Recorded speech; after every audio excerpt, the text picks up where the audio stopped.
అస్మద్గురుభ్యో నమః. ఈ శ్లోకాలని చదివించి పిల్లల చేత గనక నిద్రపుచ్చితే, వాళ్ళు ఏ రకమైనటువంటి పీడకలలు లేకుండా హాయిగా నిద్రపోతారు.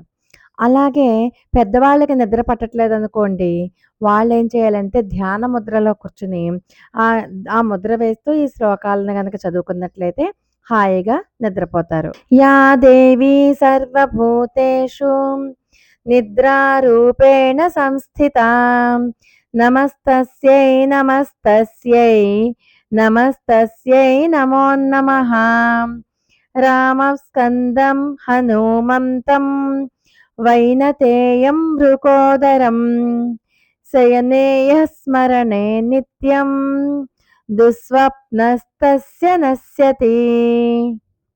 పిల్లల చేత రోజు అనిపించండి, వాళ్ళకి నేర్పించండి, హాయిగా నిద్రపోతారు. పెద్దవాళ్ళైతే మాత్రం చిత్రంలో చూపినట్లుగా ధ్యాన ముద్రను వేసి చదువుకొని పడుకోండి.